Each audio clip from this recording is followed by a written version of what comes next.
Kronologi kecelakaan Sekdisdikbud Lubuk Linggau, travel tabrak truk kayu.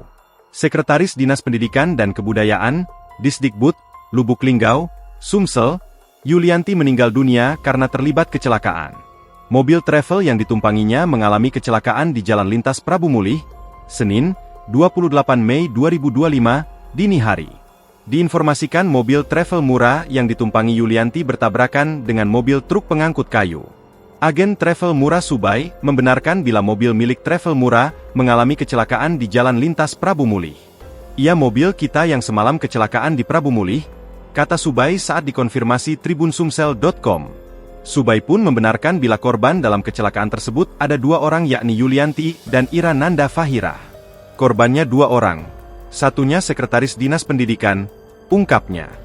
Subay mengungkapkan bila mobil travel Mura tersebut dikendarai oleh Sarli berpenumpang 5 orang berangkat dari kota Lubuk Linggau hendak menuju Palembang.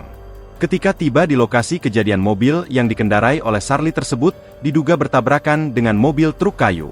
Sopirnya Sarli, jadi mereka itu hendak berangkat ke Palembang, ujarnya.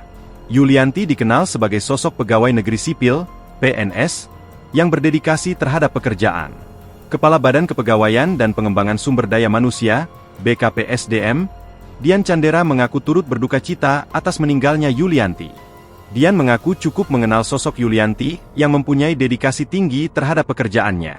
Beliau punya dedikasi yang tinggi terhadap tanggung jawab pekerjaan, ujarnya. Dian menyebut hampir 2 tahun menjadi atasan Yulianti saat menjabat sebagai Kadisdikbud Kota Lubuk Linggau. Lanjut Dian. Untuk Kota Lubuk Linggau sebenarnya almarhumah termasuk salah satu kader yang peduli dengan dunia pendidikan. Download Tribun X sekarang, menghadirkan lokal menjadi Indonesia.